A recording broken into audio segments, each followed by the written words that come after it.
ఓం సమర్థ సద్గురు సాయినాథాయ నమః. శ్రీరామకృష్ణ బోధామృతము. పారమార్థిక మార్గదర్శకులు. 1. గురువు లక్షణాలు. గురువు ఆవశ్యకత. గురు శిష్యుల అన్యోన్య సంబంధం. అవతారమూర్తి. భగవదవతారం అంటే భగవదవతార మూర్తులను గుర్తించడం కష్టం. అవతారాలు భగవంతుడు. ముక్త పురుషులకు అవతార మూర్తులకు ఉన్న వ్యత్యాసం. 1. గురువు. గురువు లక్షణాలు 688. ఎవరికి ఎవరు గురువు? భగవంతుడే జగద్గురువు. అందరికీ దారి చూపు గలవాడు.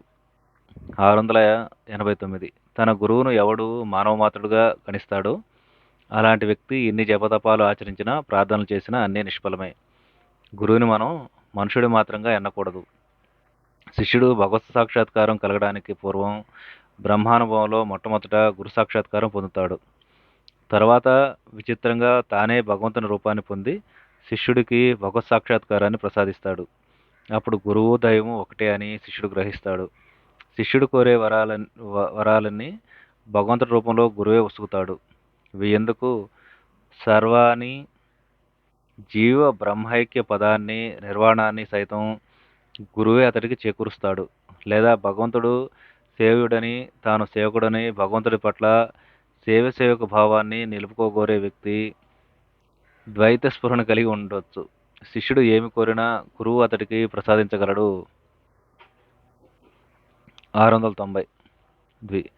మంత్రంబు చెవినూదు మానవగురుడు, ఆత్మలో ముద్రించు నలయ శివగురుడు.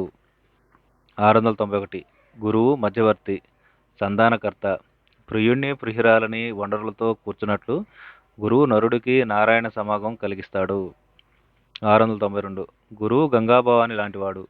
గంగానదిలో మనుషులు ఎంత మాలిన్యం వేసినా గంగ తన పవిత్రను కోల్పోదు. అలాగే గురువు దూషణ తిరస్కారాదులకు అతీతుడు. 693. ఉత్తములని, మధ్యములని, అధములని 3 రకాలైన వైద్యులు ఉన్నారు. అలాగే 3 రకాలైన గురువులు ఉన్నారు. రోగిని, అతడి నాడిని చూసి ఏదో మందు పుచ్చుకోమని చెప్పి వెళ్ళిపోయే వారు 3వ తరగతికి చెందిన వైద్యులు. మీరు నిజానికి రోగి ఆ ఔషధాన్ని పుచ్చుకుంటున్నాడా లేదా అని కూడా విచారించరు. అలాగే తమ ఉపదేశాన్ని పాటించి శిష్యుడు తదనుగుణంగా వర్తిస్తున్నాడా లేదా అనే విషయాన్ని కనుక్కొని గురువులు కొందరుంటారు. ఇక 2వ తరగతి వైద్యులు తాము ఇచ్చిన మందు పుచ్చుకుంటే స్వస్థత చిక్కుతుందని రోగి నచ్చచెప్పి మందు మింగటానికి ఇష్టపడుకుంటే సామపోయాలచే అతగాడిని ప్రోత్సహిస్తారు. ఇదే విధంగా సన్మార్గంలో వర్తిస్తూ భక్తి కలిగి ఉండి సత్యాన్వేషణ చేయండి అని జనానికి బోధిస్తూ వారిని అలా వర్తింపజేయడానికి కొందరు గురువులు ఎన్నో కష్టాలు పడతారు. వీరు 2వ తరగతి వారిని పేర్కొనవచ్చు. 1వ తరగతి వైద్యులు రోగి మందు మింగనని భీష్మించినా జంకకుండా అతగాడి రొమ్ము మీద కాలు మోపి బలవంతంగా మందును గొంతులో పోయడానికి వెనుదీయడు. అలాగే శిష్యుణ్ణి బ్రహ్మ మార్గంలో నడిపించడానికై అవసరమైతే నిర్బంధించడానికి సైతం వెనుదీయని గురువులు కొందరుంటారు. వారే ఉత్తమ గురువులు. గురువు ఆవశ్యకత. 694. మనకు ఏదైనా బోధించే వ్యక్తులందరినీ గురువులు అనకుండా ఫలానా వ్యక్తిని ప్రత్యేకంగా మన గురువు అనుకోవడం ఎందుకు? పరాయి దేశానికి పోయినప్పుడు దారి తెలిసిన ఒక మార్గదర్శిని మనం నమ్ముకోవాలి. అలాగాక కనిపించిన వారిని సలహాలన్నీ అనుసరిస్తే చివరికి మార్గభ్రష్టులమై దారి తిన్నో కానకుండా పోతాం. అలాగే భగవంతుని చేరాలనుకుంటే బ్రహ్మవేత్త అయిన ఫలానా గురువుని నమ్ముకుని ఆయన ఉపదేశాలను యథావిధంగా తూచే తప్పకుండా అనుసరించాలి. 695. చదరంగాన్ని ఆడేవారి కంటే చూసేవారికి సరైన ఎత్తులు స్ఫురిస్తూ ఉంటాయి. సంసారులు తావెంతో తెలివైన వారమని తలపోస్తూ ఉంటారు. కానీ చివరికి ధనం, కీర్తి, ఇంద్రియ సుఖాలు మొదలైన ఐహిక విషయాల్లో చిక్కుకుని ఉంటారు. వీరు ఆటలో నిమగ్నలై ఉండడంతో సరైన ఎత్తును వేయలేరు. సంసారాన్ని త్యజించిన సాధుసత్తములు ఐహిక విషయాలచే మోహితులు కారు. వారు చదరంగంలో చూపురులను పోలినవారు. సంసారుల కంటే సంసార స్వభావాన్ని, వస్తుత్వాన్ని వారే సరిగా గ్రహిస్తారు. కాబట్టి సాధకులు కావాలనుకునేవారు భగవద్ధ్యానశీరులైన మహాత్ముల, భగవంతుని గాంచిన మహనీయుల మాటలను విశ్వసించాలి. నీకు వాద్యంలో సలహా కావలసినప్పుడు ఆ వృత్తిని అవలంబించే వకీలు వద్దకే కదా పోతావు. దారిన పోయే ఎవరి సలహానైనా స్వీకరించవు లేక ఆమోదించవు కదా. 696. భగవన్మహిమలను గ్రహించడానికి నీవు నిజంగా పరితపిస్తే భగవంతుడే నీ వద్దకు సద్గురుని పంపిస్తాడు. గురువు అన్వేషణకై నువ్వు పరితపించనక్కర్లేదు. 697 నిష్కలంక హృదయంతో, తీవ్ర పరితాపంతో, మనఃపూర్వకమైన ప్రార్థనలతో భగవంతుడి సన్నిధానాన్ని ఆశించే వ్యక్తికి గురువు ఆవశ్యకత ఉండదు. కానీ ఇలాంటి తీవ్ర పరితాపం పొందేవారు బహు అరుదు. కాబట్టే గురువు ఆవశ్యకత. గురువు ఒక్కడే, కానీ ఉపగురువులు అనేకులు ఉండవచ్చు. ఎవరి వద్ద ఏం నేర్చినా అతడు ఉపగురువు అని పేర్కొబడతాడు. అవధూతకు ఇలాంటి ఉపగురువులు 24 మంది ఉన్నట్లు చెప్పబడింది. గురు శిష్యుల అన్యోన్య సంబంధం 698 స్వాతి నక్షత్రం మింట ఉన్నప్పుడే పడే వాన చినుకును గ్రహించడానికై ముత్యపు చిప్ప సముద్రం అడుగు నుంచి సముద్రం ఉపరితలానికి వస్తుంది. అది తన చిప్పలను తెరుచుకుని ప్రశస్తమైన స్వాతి చినుకు పట్టుబడే వరకు నీళ్ల మీదే తేలుతూ ఉంటుంది. చినుకు పడగానే సముద్రపు అడుగుకు తన నివాసానికి వెళ్ళి ఆ చినుకును చక్కని మంచి ముత్యంగా మార్చే వరకు స్థిమితంగా అక్కడే ఉంటుంది. అలాగే తారక మంత్రోపదేశం చేసే సద్గురువు లభించడానికి ఒక చోటు నుంచి మరో చోటుకు సంచారం చేసే మోక్షులు కొందరు ఉంటారు. అలాంటి సద్గురువును చూసే భాగ్యం కలిగి అతడి వల్ల తారక మంత్రోపదేశాన్ని పొందగానే వారు సమస్త సంఘాలను వీడి హృదయాంతరాలలో ప్రవేశించి బ్రహ్మానంద ప్రాప్తి పర్యంతం మంత్రజపం చేస్తూ అందులోనే నెలకొని ఉంటారు. 699 బ్రహ్మవేత్త అయిన సద్గురు పండితుడిగా కనిపించకపోతే భయపడవద్దు. అతడు శాస్త్ర పండితుడు కాదని నిరాశ చెందకు. ఎందుకు? జీవనజ్యోతి అయిన జ్ఞానంలో అతడికి ఎన్నిటికైనా కొరత కనిపిస్తుందా? పుస్తకాలలోని జ్ఞానాన్ని అంతటినీ మించే దివ్యజ్ఞానం, సాక్షాత్కార రూపమైన తత్వజ్ఞాన సంపద అతడి వద్ద అపారంగా అనంతంగా వెలుస్తూ ఉంటుంది.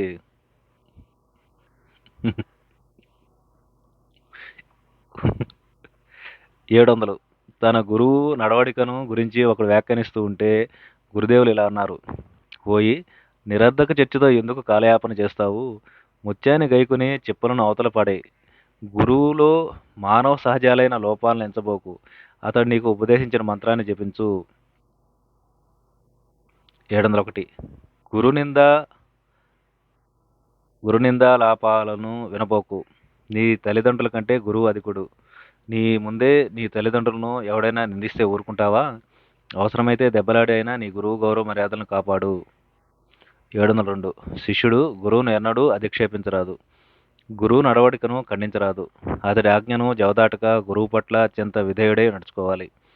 నా గురువు కళ్ళు పాకకపోయినా నాకతడు పూజ్యుడైన నిత్యానంద ప్రపూర్ణుడే.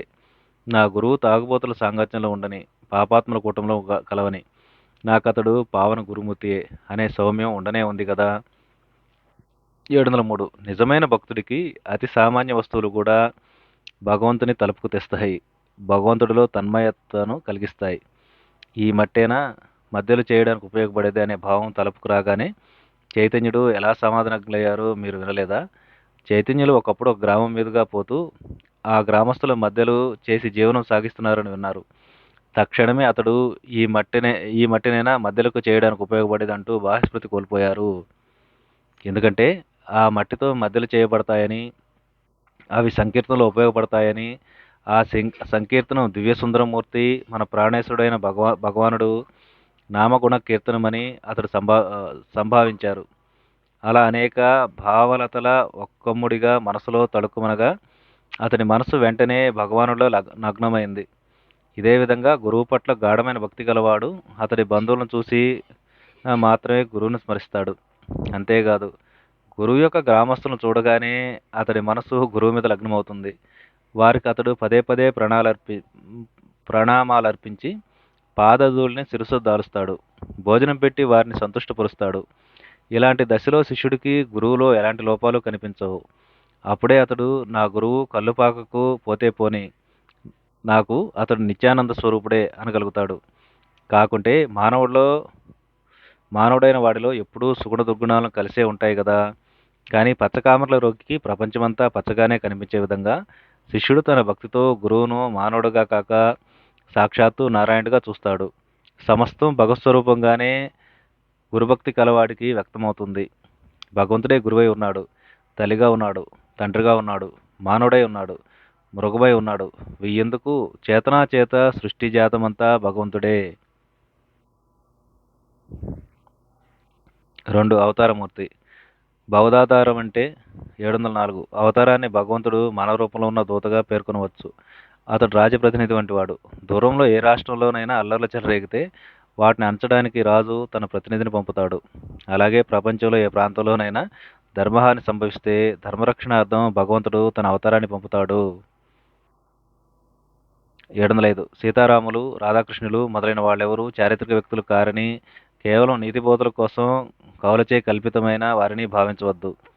పురాణ ఇతిహాసాలకు గూఢార్థం మాత్రమే ఉందని తలచవద్దు.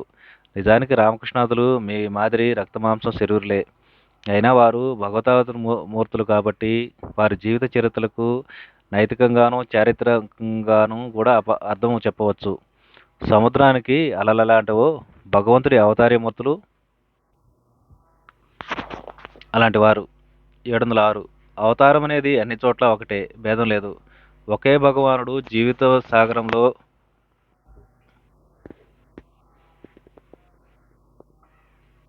706 అవతారం అనేది అన్ని చోట్ల ఒకటే, భేదం లేదు.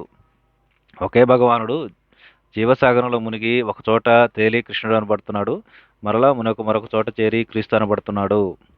707 సచిదానంద వృక్షంలో రాముళ్ళు, కృష్ణుళ్ళు, బుద్ధుళ్ళు, క్రీస్తులు గుత్తులుగా వేలాడుతున్నారు. దానిలోంచి ఒకరిద్దరు అప్పుడప్పుడు ఈ లోకంలో దిగివచ్చి మహాపరివర్తనను కలిగిస్తూ ఉంటారు. 708 అవతారమూర్తులు దైవ శక్తులతో, దైవ సంపదలతో ఆవిర్భవిస్తూ ఉంటారు. బ్రహ్మానుభవంలో మహోత్తమానుభవం నుంచి అతి సామాన్యానుభవం వరకు ఉన్న ఏ అనుభవాన్నైనా, స్థితినైనా సంకల్ప మాత్రంతో వారు పొందగలరు. దానిలో నెలకొని ఉండగలరు. కొత్త వ్యక్తి రాచనగర్లో దర్బార్ వరకే పోగలడు గాని యువరాజైనా, రాజకుమారుడు ఏ భవనంలోకైనా, ఏ మూలకైనా యథేచ్ఛగా పోగలడు కదా. 709 అవతారమూర్తులు అహంకారం పలచని పరు మాదిరి ఉంటుంది. అందులో నుంచి భగవంతుడు వారికి సదా గోచరిస్తూనే ఉంటాడు. ఒకడొక గోడ పక్క నిలబడి ఉన్నాడు అనుకోండి, దానికి ఇరువైపులా సువిశాలైన పొలాలు ఉన్నాయనుకోండి, గోడలో ఒక కన్నం ఉంటే దాని నుండి ఆవలి పక్క పొలాలన్నీ కనపడతాయి కదా. అంతేగాక ఆ కన్నం తగినంత పెద్దదైతే దాని నుండి అవతలకు పోవచ్చు కదా. అవతారమూర్తుల అహంకారం కన్నంతో కూడిన ఈ గోడ లాంటిది. వారు గోడకు ఈవల వైపు ఉన్న, ఆవలైపు ఉన్న అపారమైన భూప్రాంతమంతా చూడగలరు. అంటే మానవ శరీరాన్ని ధరించిన సదా యోగస్థితులై ఇచ్ఛానుసారం వారు గోడకు అవతల వైపునున్న సమాధి క్షేత్రంలోకి పోగలరు. ఆ కన్నం తగినంత పెద్దదై ఉంటే అందులో నుండి బయటకు పోయి మళ్ళీ యువతలకు రాగలరు. అంటే సమాధావస్థను పొందాక కూడా వారు సామాన్యమైన బాహ్యస్ఫురణను పొందగలరు. అవతారమూర్తులను గుర్తించడం కష్టం. 710 భగవదవతారాన్ని గ్రహించడం కష్టం. అది పరిచ్ఛిన్నమైన జగత్తులో అపరిచ్ఛిన్నమైన బ్రహ్మ యొక్క లీల. 711 భగవాన్ శ్రీరామచంద్రుడు లోకంలో అవతరించినప్పుడు సప్తర్షులు మాత్రమే అతడు భగవదవతారమని గ్రహించగలిగారు. అలాగే భగవంతుడు ఈ లోకంలో అవతరించినప్పుడు ఏ కొద్ది మంది మాత్రం అతడి దివ్యత్వాన్ని గ్రహించగలుగుతారు. 712 మహనీయుడైన ఆచార్యుడు స్వస్థానంలో తన బంధువర్గం చేత మన్నలను ఎందుకు పొందడు? గారడీవాడి విద్యను చూడడానికి అతగాడి బంధుజనం వచ్చి చుట్టూ మూగరు. కానీ ఇతరులు నోళ్లు వెళ్ళబెట్టి అతడి ఇంద్రజాలాన్ని చూసి అబ్బురపడుతుంటారు. 713 బూరగ చెట్టు విత్తనాలు దాని కింద పడవు. అవి గాల్లో కొట్టుకుని పోయి ఎక్కడో పడి మొలుస్తాయి. అలాగే మహాత్ముడి బోధలు అతడి స్వస్థానంలో కాక దూరదేశంలో వ్యక్తమై ప్రకాశిస్తాయి. దూరదేశస్తులే అతన్ని కీర్తిస్తారు. 714 దీపం కింద ఎప్పుడూ క్రీనీడ పడుతుంది, కానీ దీపకాంతి చేత చుట్టూ ఉన్న వ్యక్తులు ప్రకాశిస్తుంటారు. అలాగే మహనీయుడైన ఆచార్యుడికి అతి సమీపంలో ఉన్నవారు అతడి బోధలను, వ్యక్తిత్వాన్ని గ్రహించలేరు. దూరంలోని వారు అతడి ప్రభావాన్ని, అసాధారణ శక్తిని చూసి సమ్మోహితులవుతుంటారు. 715 వెలుపల దంతాలు, లోపల పళ్ళు అని ఏనుగుకి 2 విధాలైన పళ్ళు ఉండే రీతిలో శ్రీకృష్ణుడు మొదలైన అవతారమూర్తులు బాహ్యానికి సామాన్య జనం మాదిరే వర్తిస్తూ ఉండి సమస్త కర్మాతీతులై అంతరంగంలో బ్రహ్మానందమయలై వెలుగొందుతుంటారు. అవతారాలు భగవంతుడు. 716 భగవంతుడు అనంతుడు, అపరిచ్ఛిన్నుడు, సర్వశక్తిమంతుడు. ప్రేమ ద్వారా తన దివ్యత్వం స్థూల శరీరాన్ని దాల్చి అవతారమూర్తిగా మన మధ్యలో మెలిగేటట్లు అతడు నియమింపగలడు. అప్పుడు భగవదవతారం నుంచి ప్రేమ వెలువలై ప్రవహించి మనల్ని ఆవరిస్తుంది. భగవదవతారం యథార్థమైన సంఘటన. దీని మాటల్లో విశదీకరించడం కష్టం. ఇది సాక్షాత్కారానికి సంబంధించిన సంగతి. జ్ఞాననేత్రంతో అవలోకింపవలసిన విషయం. ఈ తత్వం రుజువు కావాలంటే భగవత్ సాక్షాత్కారం పొందాలి. వేరే మార్గం లేదు. ఉపమానాల ద్వారా విషయం కేవలం చూచాయిగా తెలుస్తుంది. ఎవరైనా ఆవు కొమ్ములను, పాదాలను, తోకనో, పొదుగునో తాకాడనుకోండి, అది ఆవును తాకడం కాదా? అయినా మానవులమైన మనకు దానిలోని ముఖ్య విషయం పొదుగు నుంచి లభించే పాలు. మిగిలిన వాటితో మనకు నిమిత్తం లేదు. మనకు కావలసిన భక్తి అనే పాలు భగవద్మూర్తుల వద్ద పుష్కలంగా లభిస్తుంది. 717. భగవంతుణ్ణి పూర్తిగా ఎవరు గ్రహించగలరు? అందుకు మనం నోచుకోనూ లేదు. అది మన విధి కాదు. మనం అతడి దర్శన భాగ్యం పొందగలిగితే చాలు. భగవంతుడొక్కడే సత్యమని స్వానుభవంతో గ్రహించగలిగితే చాలు. పావన గంగానది వద్దకొచ్చి ఒకడు ఆ జలాన్ని తాకాడనుకోండి, అప్పుడు అతడు తాను గోముఖం నుండి గంగాసాగరం వరకు గంగా దర్శన లాభాన్ని, గంగా స్పర్శన భాగాన్ని పొందానని పలుకుతాడు గదా. 717. నువ్వు నారాయణ్ణి అన్వేషింప చూస్తావా? నరుడిలో వెతుకు. మరే ఇతర వస్తువు కంటే నరుడిలో అతడి దివ్యత్వం ఎక్కువగా వ్యక్తమవుతూ ఉంటుంది. ఎవడి మనస్సు అనే సరోవరం భగవత్ క్షేమామృతంతో వెల్లవిరుస్తూ ఉంటుందో, ఎవడు భగవంతులో నెలకొని అతడిలో చరిస్తూ రమిస్తూ ఉంటాడో, ఎవడు భగవత్ ప్రేమాన్మత్తుడై ఉప్పాడుతుంటాడో అలాంటి వ్యక్తి వెతుకు. అతడే భగవత్స్వరూపుడు. 719. అతడే అవ్యయుడు, శుద్ధ బ్రహ్మం. అంతేగాక అతడే లీలారూపుడు. అతడి లీల ఈశ్వరు లీల, దేవలీల, జగల్లీల, నరలీల అని 4 రీతుల్లో ప్రకాశిస్తుంది. నరలీలలోనే భగవదవతారం సంఘటిల్లుతుంది. నరలీల ఎలాంటిదో తెలుసా? కుంభపోతగా వర్షం కురుస్తూ ఉన్నప్పుడు విశాలమైన డాబా నుంచి వెడల్పైన తూమకుండా అమిత వేగంగా నీరు ప్రవహించడం లాంటిది. ఆ సచ్చిదానంద బ్రహ్మశక్తి వెలువడి ఒక కాలువ గుండా వ్యక్తమవుతుందని చెప్పవచ్చును. అవతారమూర్తులను అందరూ గ్రహించలేరు. అత్రి, కశ్యపుడు, భరద్వాజుడు మొదలైన సప్తర్షులు మాత్రమే శ్రీరామచంద్రమూర్తిని అవతార పురుషుడిని గ్రహించగలిగారు. నిజమైన భక్తి జ్ఞానాలను మానవాళికి బోధించడానికై మానవ రూపంలో భగవంతుడు అవతరిస్తూ ఉంటాడు. ముక్తి పురుషులకు అవతారమూర్తులకు ఉన్న వ్యత్యాసం. 720. వాడుక లేక పూడిపోయిన పాత నూతి మీద ఉన్న మట్టిని, చెత్తను తొలగించి బయటపెట్టే పురావస్తు పరిశోధకుడు వంటివాడు సిద్ధుడు లేక ముక్త పురుషుడు. అంత క్రితం నీరు లభించని చోట కొత్తగా బావిని తవ్వే మహాయంత్రకారుడి వంటి వాడు అవతారమూర్తి. సిద్ధుడు మోక్షజలం సమీపంలో ఉన్నవారికి మాత్రమే దాన్ని వసగలడు. ఎవడి హృదయం బొత్తిగా భక్తి అనే మాట లేక ఎడారి మాదిరిగా శుష్కమై ఉంటుందో అలాంటి వాణ్ణి సైతం అవతార పురుషుడు తరింపచేయగలడు. 721. ఉప్పెన వచ్చి నదులను, కాలువలను, పొలాలను ముంచివేస్తుంది. చుట్టుపక్కల ప్రాంతం అంతా జలమే అవుతుంది. వాన నీరు మామూలు కాలువ గుండా మాత్రమే ప్రవహిస్తుంది. ఇలాగే అవతారమూర్తి వేంచేసినప్పుడు అతడి కృపతో అందరూ తరిస్తారు. కానీ సిద్ధపురుషులు జపతపాదాలను నొనర్పి ఎంతో శ్రమపడి తాము మాత్రమే తరించగలుగుతారు. 722. పెద్ద మాను ప్రవాహంలో కొట్టుకుని పోయేటప్పుడు కొన్ని వందల పక్షులను తన మీద పోసుకుని పోతుంది. అది మునిగిపోదు. రెల్లు పుల్ల విషయంలో కాకి వాలితే చాలు మునిగిపోతుంది. అలాగే అవతార పురుషుడు ఉద్భవించినప్పుడు అతన్ని ఆశ్రయించి అనేకులు ముక్తిని పొందుతారు. సిద్ధుడు ఎంతో కష్టపడి తనకు తాను మాత్రమే తరించగలుగుతాడు. 723. పెద్ద పొగ ఓడ నీటి మీద అతివేగంగా పోతూ అనేక నావలను, తెప్పలను తనతో తీసుకుపోగలదు. అలాగే అవతారమూర్తి వేలకు వేల జనాలను సంసార సాగరం నుండి తరింపజేసి మోక్షధామానికి చేర్చగలడు. 724. రైలు ఇంజను తాను వేగంగా వెళ్లి గమ్యస్థానాన్ని చేరడమే కాక సరుకు బండ్లనన్నిటినో తనతో కూడా లాక్కొని పోతుంది. అవతారమూర్తులందరూ అలాంటి వారు. పాపభారంతో కుంగిన జనసమూహాలను వారు భగవత్ సన్నిధానానికి కొనిపోగలుగుతారు. 725. సాధారణ ఋతువుల్లో నూతి నీటిని ఎంతో కష్టం మీద కానీ చేదలేం. వానాకాలంలో వరదలు వచ్చినప్పుడు శ్రమ పడకుండానే ఎక్కడ పడితే అక్కడ నీరు లభిస్తుంది. అలాగే సాధారణంగా భగవంతుడు జనులెంతో శ్రమపడి జపతపాలు చేస్తే గాని సాక్షాత్కరించడు. కానీ లోకంలో అవతారమనే వరద వచ్చినప్పుడు భగవంతుడు అన్ని చోట్ల దర్శనీయుడవుతాడు.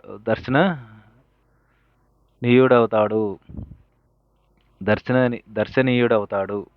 726. ఒక స్థలం చుట్టూ చాలా ఎత్తైన గోడ ఉంది. బయట ఉన్నవారికి ఆ స్థలంలో ఎలాంటిదో తెలియదు. ఒకసారి 4 వ్యక్తులు నిచ్చెన వేసుకుని లోపలికి ఏముందో కనుక్కుందాం అనుకున్నారు. మొదటి వ్యక్తి గోడ చివరకు ఎక్కగానే ఆహా ఆహా అంటూ ఆనందం పట్టలేక నవ్వుతూ లోపలికి దూకేశాడు. రెండో వ్యక్తి గోడ ఎక్కగానే మొదటి వ్యక్తి మాదిరిగే మహదానందంతో నవ్వుతూ లోపలికి దూకేశాడు. మూడో వ్యక్తి అలాగే చేశాడు. ఇక 4వ వ్యక్తి గోడ ఎక్కేసరికి అతడి కళ్ళ ముందు రకరకాల మధుర ఫలాలతో ఒప్పారే ఒక దివ్య సుందర వనం కనిపించింది. లోపలికి దూకి వాటిని అనుభవించాలనే తీవ్రమైన కోరిక పుట్టినా అతడు నిగ్రహించుకుని నిచ్చెన మీదుగా కిందకి దిగి వచ్చి ఆ ఉద్యాన వైభవాన్ని గురించి బయట వారందరికీ తెలియజేశాడు. బ్రహ్మమే ఈ గోడకు ఆవలి దివ్యవనం. దాన్ని చూసిన వారంతా తమ వ్యక్తిత్వాన్ని మర్చిపోయి దానిలో ఐక్యమవడానికి గబాలను దుముకుతారు. మహాత్ములు, ముక్తులు ఇలాంటి వారు కానీ బ్రహ్మాన్ని దర్శించి తమ అపరోక్షానుభూతిని, పరమానందాన్ని ఇతరులతో కూడా పంచుకుని అనుభవించడానికై నిర్వాణ మహావకాశాన్ని నిరాకరించి సంసార సాగరంలో దిక్కుతోచని మానవాళికి తరుణోపాయం చూపడానికై మనస్ఫూర్తిగా జీవిత భారాన్ని వహించేవారు లోకరక్షకులు. 727 బాణసంచాలో ఒక రకమైన చిచ్చుబుడ్డి నుంచి ముందుగా కొంతసేపటి వరకు ఒక విధమైన పువ్వులు, తర్వాత మరో విధమైన పువ్వులు వెలువడుతూ ఇలా అనేక రకాల పువ్వులు దానిలోనే ఉన్నాయని అనిపిస్తుంది.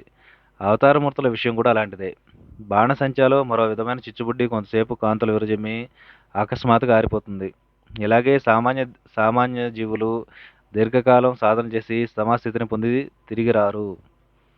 728 భగవంతుడు మానవ రూపంలో అవతరించడం ఎందుకు? శ్రీరామకృష్ణులు మానవాళికి పరిపూర్ణ దివ్యత్వాన్ని ప్రకటించటానికి భగవదవతారాల మూలంగా మానవుడు భగవంతుడితో సంభాషించి అతడి లీలను ప్రత్యక్షంగా చూడగలుగుతాడు. ఆ అవతారంలో భగవంతుడు తన అలౌకిక మాధుర్యాన్ని సంపూర్ణంగా అనుభవిస్తున్నాడని చెప్పవచ్చు. నువ్వు ఒక పువ్వును తీసుకుని పీలిస్తే అందులో కొంచెం మధువు లభిస్తుంది. అవతారంలో అంతా మధువే, మాధుర్యమే, పరమానందమే.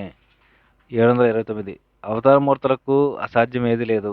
జీవితంలో కఠిన క్లిష్ట సమస్యలకు కూడా విషయాలను సైతం ఎందరో సామాన్య విషయాలు వారి అవలీలగా వారు పసిపిల్లలను కూడా బోధపడేటట్లు పరిష్కరించగలరు. అవతారమూర్తి జ్ఞానభాస్కరుడు. అతడి దివ్యతేజం తరతరాలుగా పేరుకుపోయిన అజ్ఞానాంధకారాన్ని పటాపంచలు చేస్తుంది. 730 ఒక్కొక్కప్పుడు సూర్యచంద్రుల కాంతులు సమ్మిశ్రమై ఉన్నాయా అనిపించే అపూర్వమైన కాంతి గోచరిస్తుంది. భక్తి జ్ఞానాలు పట్టుగొమ్మ అయిన చైతన్యుడి దేవుడు వంటి అపూర్వ అవతార మూర్తులు ఇలాంటి వారు. వీరి ప్రతిభ సూర్యచంద్రుల ఆకాశంలో ఒకే సమయంలో వెలుగొందుతున్నారా అన్నట్లు ప్రకాశిస్తుంది. కానీ అది ఎంతటి అపూర్వమో భక్తి జ్ఞానాలు ఒకే వ్యక్తిలో వెలుగొందడం అంతే అపూర్వం, అసామాన్యం. 731 తన్ను ప్రేమించే పరిశుద్ధాత్మల కోసం భగవంతుడు మానవ రూపంలో అవతరిస్తాడు. 732 అవతారమూర్తులతో వచ్చేవారు నిత్యముక్తులై ఉంటారు, లేదా వారికదే తుది జన్మై ఉంటుంది. జై రామకృష్ణ. మళ్ళీ చదువుతున్నాను, ఇదొక లాస్ట్ది. అవతారమూర్తుల్లో వచ్చేవారు నిత్యముక్తులై ఉంటారు, లేదా వారికి ఇదే తుది జన్మై ఉంటుంది. జై రామకృష్ణ.